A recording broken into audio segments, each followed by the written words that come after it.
그 놀라운 풍성한 능력이 보이기 때문에 금식하면 점점 더 하나님을 의지하게 되는 거예요. 거기 좋은 게 보여요. 그리고 분명하게 의지할 리가 우리 앞에 있는 게 점점 더 뚜렷하게 보이죠.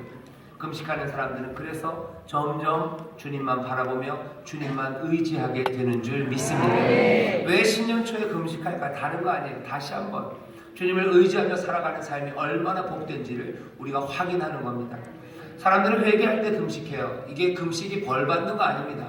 왜 금식하며 회개할까요?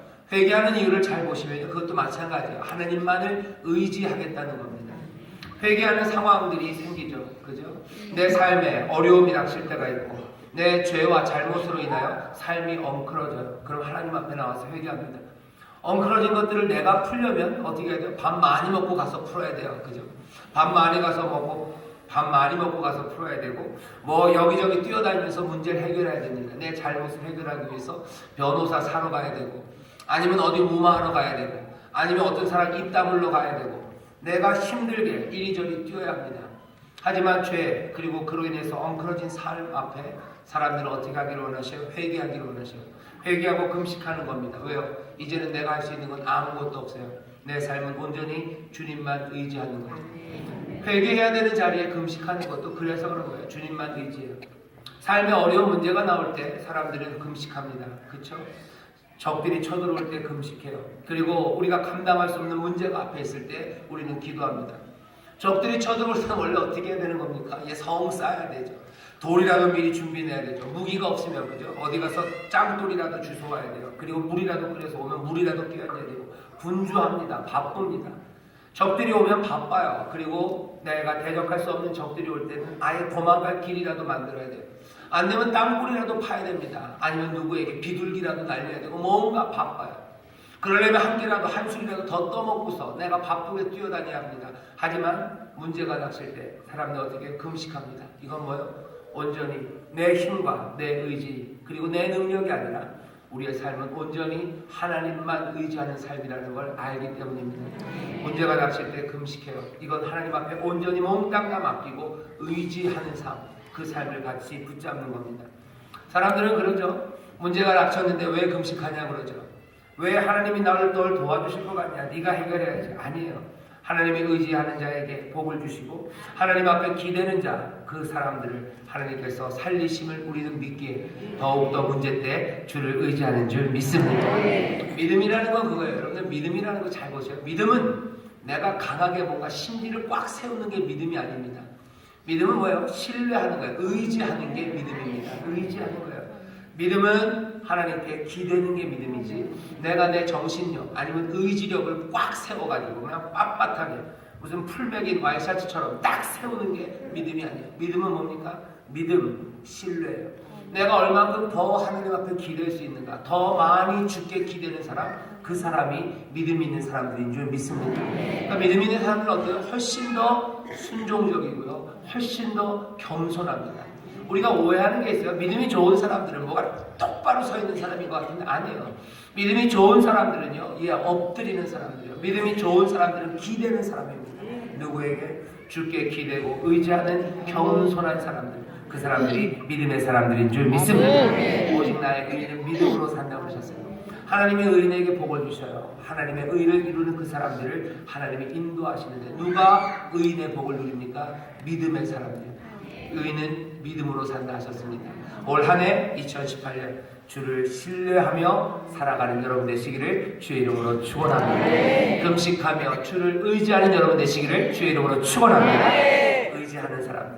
의지하는 사람들에게 하나님이 복을 주십니다.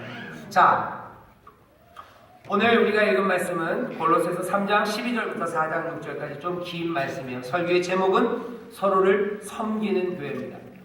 오늘 제가 여러분들에게 전하고 싶은 이야기는 이거예요. 오늘 사실 이 세 번째가 우리 교회 2018년 목표의 세 번째입니다. 여러분들 이미 아셨겠지만 우리 교회 표가 올 한 해 뭐예요? 오직 성령의 능력으로입니다. 모르셨어요? 다음 주 주보에 나올 겁니다. 따라해볼까요? 표가 뭐라고요? 오직 성령의 능력으로. 이거 뭔가 이렇게 주먹을 쥐고 해야 될 것 같은 느낌이 들어요. 손을 딱 쥐고 오직 성령의 능력으로입니다. 해봅시다. 시작. 오직 성령의 능력으로. 다시 한번 시작. 오직 성령의 아멘. 오직 성령의 능력을 우리 뭐 할 거예요? 목표가 세 가지입니다. 오직 성령의 능력이 우리에게 임하시면 우리를 증인되게 하신댔어요. 하나님의 나라가 임하기를 사모하는 사람들 그들에게 주신 말씀에 너희들은 내 증인되라. 그러면 하나님의 나라는 임한대. 어느덧 임할 거고 능력으로 임할 거고 놀랍게 임할 줄 믿습니다. 구하는 과정 중에 그리스도를 증거하는 증인들, 오직 성령의 능력으로 증인이 되는데 그 증인되는 길 세 가지 얘기했어요. 첫 번째 뭡니까? 새 사람을 입는 교회. 따라해 보시죠. 시작. 새 사람을 입는 교회. 다시 한번 시작. 새 사람을 입는 교회. 두 번째는요. 소망을 노래하는 교회. 세 번째는 뭐겠습니까? 서로를 섬기는 교회입니다. 네, 서로를 섬기는 것. 서로를 섬겨야 된다고 우리가 얘기를 많이 듣습니다. 도대체 서로를 섬기는 이유가 뭘까요? 왜 서로를 섬겨야 할까요? 왜 서로를 섬겨야 할까요? 서로를 섬기는 이유에 대해서 말씀드릴게요. 사람들은 뭐 서로를 섬겨야 된다고 교회에서만 이야기하는 건 아닙니다. 바깥의 사람들도 서로를 섬기고 서로를 사랑해야 된다고 이야기를 하죠. 그렇게 하면 도대체 왜 섬겨야 되는지에 대해서 설명을 잘 못해요. 사람들이 설명하는 방식은 둘 중에 하나입니다. 하나는 이렇게 얘기하죠. 서로를 섬기는 거, 이것이 우리에게 유익이 된다고 가르쳐요. 유익이 된대요. 약간은 무슨 윤리학 강의 같은데요. 사람들이 윤리적인 거, 도덕적인 결정들을 합니다. 사람들이 도덕적으로 살아야 되는 이유가 뭘까? 설명할 때 벤담이라는 사람이 그렇게 얘기했던 것 같아요. 공리주의자의 위치가 있어요. 공리주의자는 이런 거죠. 우리가 그렇게 도덕적으로, 윤리적으로 살아야 우리에게 뭐가 돼요? 유익이 된다고 생각해요. 그래서 윤리적인 판단은 다 공리적인, 계산하는 이성에 따라서 하는 거예요. 계산을 해보면 비윤리적으로 사는 것보다 윤리적으로 사는 게 훨씬 더 유익이 되기 때문에 우리는 그런 윤리적인 결정을 한다는 거죠. 우리가 평화롭게 지내는 것이 싸우는 것보다 훨씬 더 유익이 된다는 거예요. 싸우면 너도 죽고 나도 죽어요. 그렇기 때문에 서로 싸우는 것보다는 평화롭게 지내는 게 더 좋다고. 그래서 우리가 평화를 이야기하는 거라고. 공리주의적인 입장에서는 그렇게 얘기하는 겁니다. 결국은 유익이 되기 때문에 그래요. 부모를 공경하는 것은 왜 공경하는 거예요? 우리에게 유익이 되기 때문에 공경하는 거예요. 사람들은 그렇게 얘기하죠. 자녀를 보살피는 거 왜 그러는 거예요? 우리에게 유익이 되기 때문이에요. 자녀를 우리가 안 보살펴서 걔네들이 픽픽 죽어나가면 나중에 우리를 먹여 살릴 사람이 없어요. 그러니까 자녀들에게 잘해줘야 돼요. 부모를 왜 공경합니까? 부모를 공경하고 부모님을 존경해야 나중에 뭐라도 얻어먹을 게 생겨요. 그러면 이건 뭐예요? 공리적이에요. 유익입니다. 내 유익을 위해서 하는 거예요. 윗사람에게 왜 잘합니까? 그래야 내가 안 잘리고 잘 다닐 수 있어요. 그러니까 내가 윗사람에게 잘하는 겁니다. 아랫사람에게 왜 막대하지 않습니까? 막대했다가는 나중에 큰일 날 거예요. 지금은 편할지 모르지만 내가 막대하다가는 걔네들이 나중에 반역을 할 거고 그 사람들의 마음을 얻지 못하면 내 유익이 줄어들 거예요. 그러니 사람들을 윗사람을 공경하는 것도 우리의 유익을 위해서, 아랫사람을 존중하는 것도 내 유익을 위해서 윤리는 그런 식으로 가르칩니다. 하지만 이건 어려운 이야기예요. 그렇게 안 됩니다. 왜 안 되는지 아십니까? 계산대로 잘 되지 않을 때가 참 많아요. 부모를 공경해도요, 나올 거, 뭐라 그러죠? 국물 하나 나올 거 없을 때 있고, 자녀를 사랑하고 보살펴도 아무 덕 못 볼 때 많습니다. 윗사람에게 존중한다고 해서 항상 인정받는 거 아니에요. 윗사람에게 정말 충성을 다했더니 내가 잘릴 때가 더 많아요. 오히려 아부하고 그렇게 거짓을 하는 사람들이 훨씬 더 잘 될 때가 많죠. 아랫사람들 존중해주고 대하면 그 사람들에게 존중받는 것 같지만 아닌 경우 많습니다. 무시당하고 그리고 아무도 자기를 따라오지 않아요. 오히려 그것보다는 그냥 그 사람들을 이리저리 끌고 다니는 사람들, 그 사람들이 더 좋은 상사가 될 때가 많습니다. 사람들의 계산이 계산대로 잘 되지 않아요. 그래서 유익을 구하면서 결정한 모든 윤리적인 결정들, 그것들은 제대로 그 결과를 만들어내기가 어렵습니다. 사람들이 서로를 섬길 때도요, 서로를 사랑할 때도 유익이 되기 때문에 섬기는 사람들이 있어요. 그죠? 내가 누구한테 밥 사주는지 한번 잘 생각해 보세요. 여러분들 누구에게 밥을 사주셔요? 내가 한번 사주면 나에게도 사줄 것 같은 사람에게 사주는 게 제일 쉬워요. 그죠? 제일 쉬워요. 그것도 아니면 이게 경제적인 유익 아니면요, 존경이라는 유익입니다. 존경, 명예, 그것도 가치가 있어요. 그 가치를 어떻게 평가하느냐가 조금 다르죠. 어떤 사람은 명예를 한 명예 하나를 1,000원쯤 평가하는 사람이 있고, 어떤 사람은 명예 한 덩어리를 그냥 100원쯤 평가하는 사람이 있어서 그렇지 모든 명예도 다 값어치입니다. 내가 서로를 섬기며 남들에게 잘하는 게 내 명예, 그죠? 내가 존경받는 거예요. 그 유익을 위해서 내가 다른 사람들에게 좋은 일, 서로를 섬길 때가 있어요. 그죠? 내가 어려운 사람을 돕습니다. 왜 돕는 거예요? 그리고 얘가 나중에 훌륭한 사람이 돼서 나한테 갚을까봐. 아니면 그런 갚을 거에 대한 기대는 없어도 내가 이 사람을 도우면 어떻게 되는 거예요? 다른 사람들이 나를 존중해 줄 것 같은 거예요. 그 느낌이면 난 충분해요. 그 명예면 나는 얼마든지 2,000원을 투자할 수 있는 사람이에요. 사람들을 돕고 서로 섬기는 일들이 내 명예, 내 유익을 위해서 하는 사람들이 있어요. 남들이 바라보는 명예. 하지만 더 애매한 건 뭐냐면 자기 만족입니다.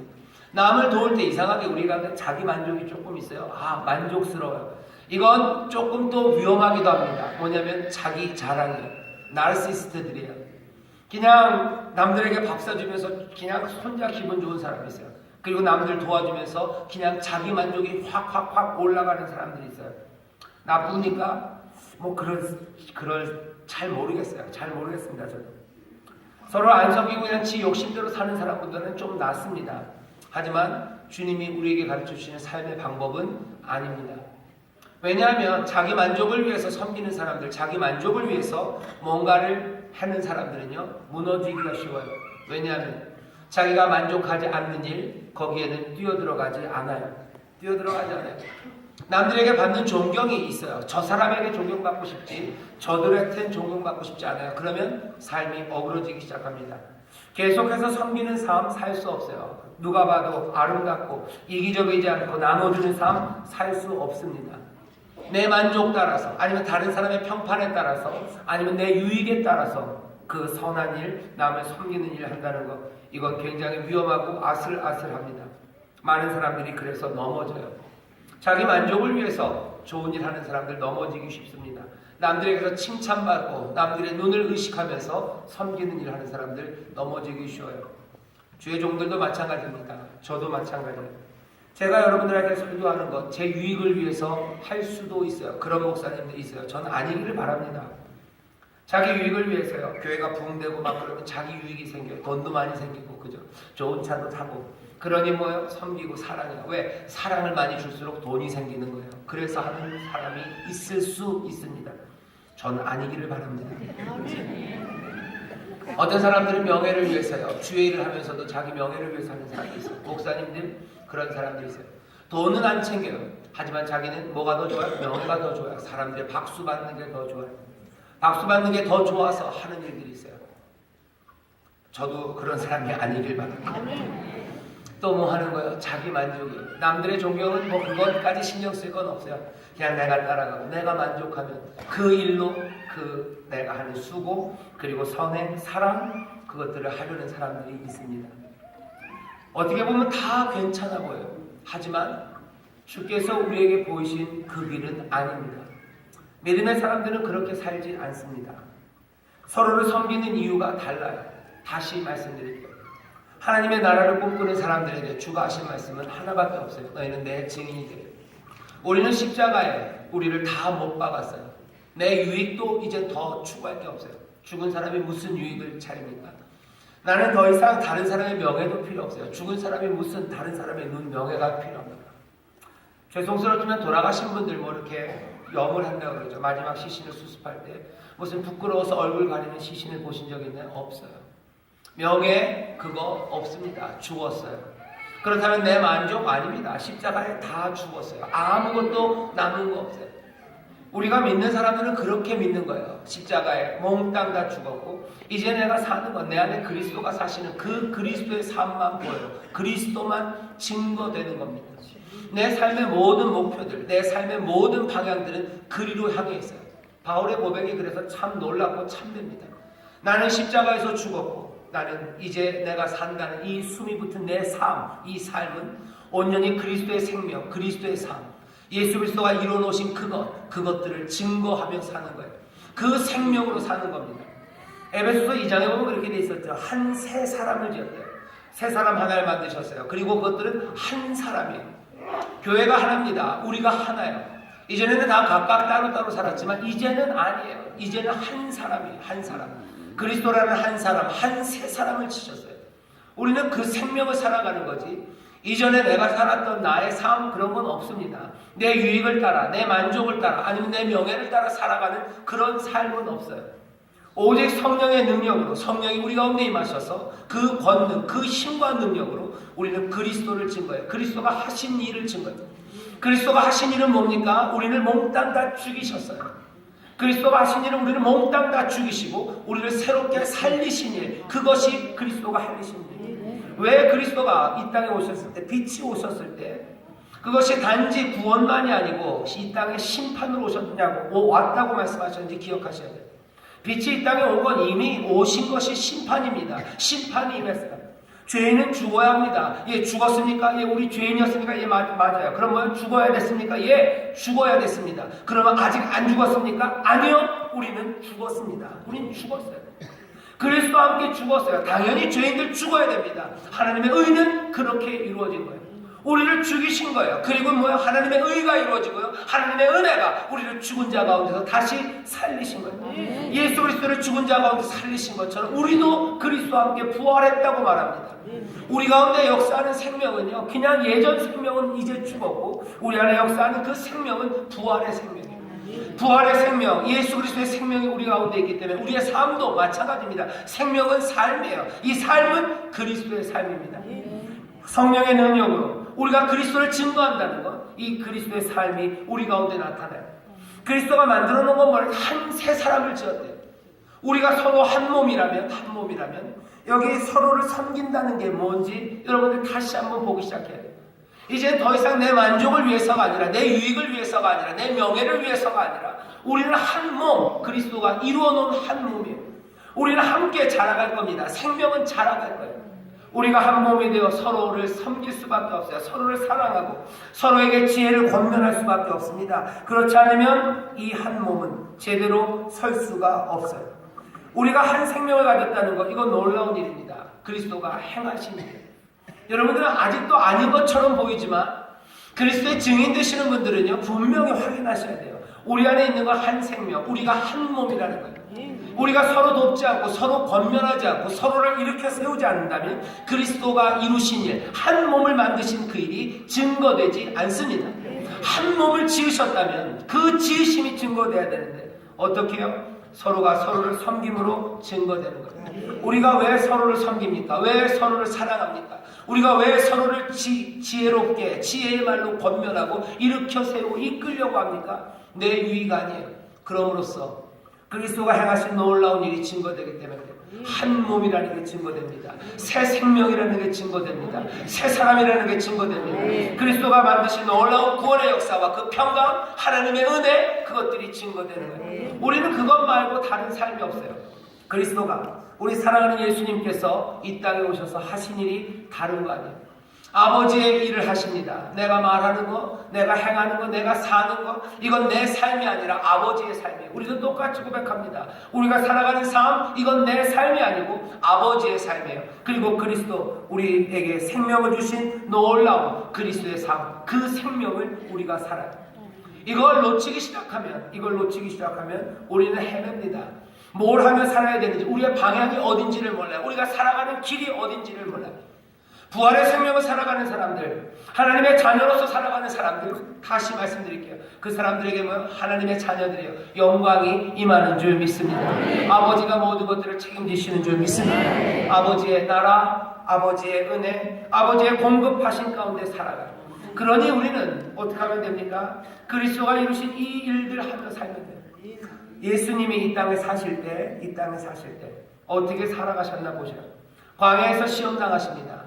광야에서 왔던 시험의 첫 번째가 뭐였어요? 떡을 만드는 일이야. 떡을 만들어라. 네 삶은 네가 챙겨야 되지 않냐? 네 삶은 네가 챙겨야 되는 거 아니냐? 너 능력도 있지 않냐? 네 삶을 네가 챙겨라. 예수님 뭐라고 그러십니까? 아니, 사람은 떡으로 사는 거 아니야.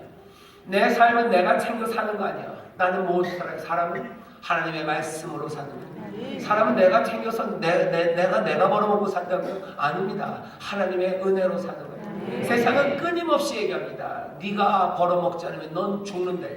돌을 떡으로 만들어서라도 먹고 살아야 돼. 그 능력, 그 기술 만들어야 돼.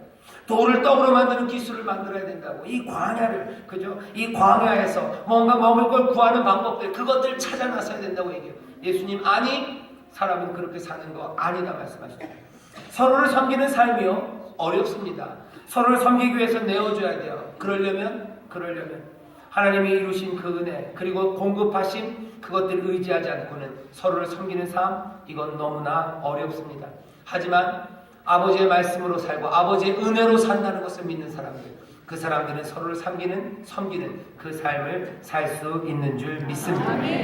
서로를 섬기는 거예요. 아이고 큰일 나네요. 죽은 끓고 있는데 큰일 났어요. 마지막에 원래 하고 싶은 말이 너무 많아요. 다음 주일날 해야 될까 싶긴 합니다. 아직 설교 시작도 못했는지. 예, 한번 해보겠습니다. 성령님이 도우셔야 돼요. 아멘이 나오는 걸 보니 죽을 드셔야 돼요. 네, 제 큰아들은 막 박수를 치네요. 우리가 어떻게 사는지에 대해서 아셔야 돼요. 어떻게 사는지. 2018년뿐만 아니라 앞으로 어떻게 사는지. 계속해서 이것들 놓치면 안 돼요. 세상은 계속해서 이 생각들을 그냥 뺏어가려고 해요. 네 위해서 살아라. 너 위해서 살아라. 아니에요. 우리는 죽었어요. 그리스도가 하신 일은 우리를 죽이고 우리를 다시 살리신 거예요. 우리를 죽였어요. 죽였기 때문에 아무것도 남지 않아요. 새로운 생명은 다른 길로 갑니다. 그 길은 서로를 섬기는 삶이에요.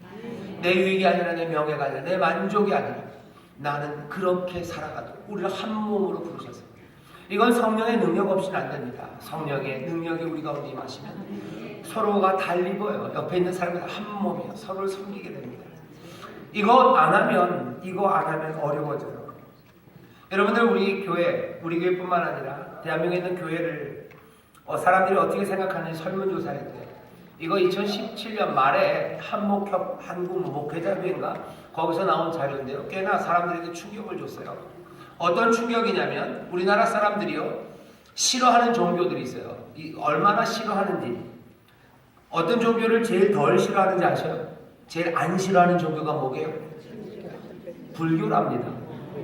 그러니까 불교는 뭐가 눈에 안 띄나 봐요. 다들 산에 계셔서 그런지. 국립공원 갈 때 입장료 받을 때만 좀 미워하는 것 같고 국립공원만 안 가면 뭐 미워할 일이 없다. 불교가 비호감도 1위랍니다. 16% 정도가 불교가 좀 호감이 없다고 얘기해요. 제일 비호감인 종교가 어디게요? 뻔뻔하게들 얘기를 하시네요. 네 맞아요. 기독교예요. 몇 프로가? 63%예요. 3분의 2 정도. 우리나라 사람들 3분의 2 정도는 교회가 기독교 교회 다니는 사람이 싫대요. 교회 별로 안 좋아한답니다. 이 얘기는 뭐예요? 교회 다니는 사람들 중에서도 혹시 그런 말 하는 사람이 있을지 모르겠어요. 하지만 그게 아니라면 교회 다니지 않는 사람들 거의 대부분이 비호감이에요. 가톨릭은 한 5분의 1지만 20% 정도가 가톨릭 별로 안 좋아한다고 얘기하지만 비교가 안 돼요. 가톨릭의 3배입니다. 불교에 비하면 거의 5배쯤이에요. 한국 사람들이 우리나라 사람들이 교회를 싫어해요. 교회가 존경받지 못한다고 해서 가슴 아파할 건 아닙니다. 핍박받는 교회들도 많아요. 하지만 그 핍박받고 비호감인 이유가 있어야 돼요. 교회를 어떤 교회는요. 아마 이집트 같은 데서 교회를 좋아하냐 물어보면 80% 90%가 다 싫어한다고 할 거예요.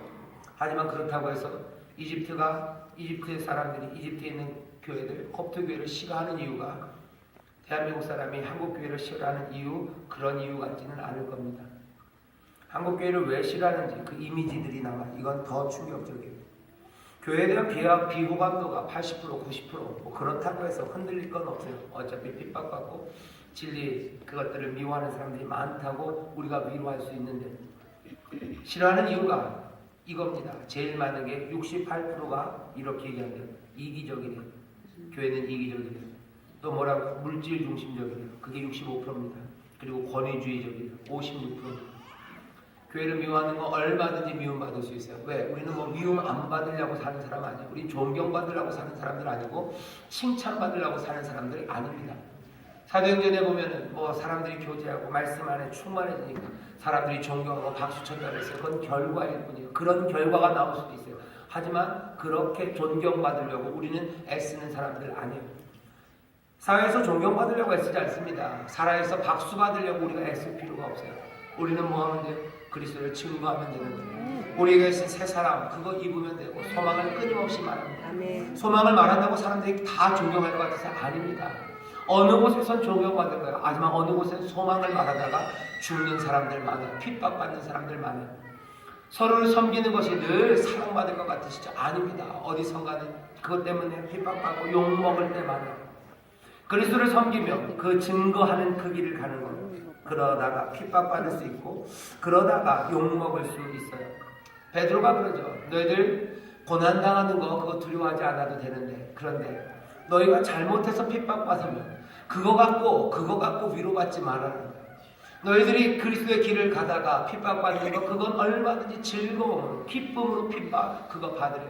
하지만 니네가 악하게 행해서 핍박받는 거 그거 가지고 주가 주신 고난이라고 그렇게 거짓말하지 말래요. 말도 안 되는 소리 하지 말래요.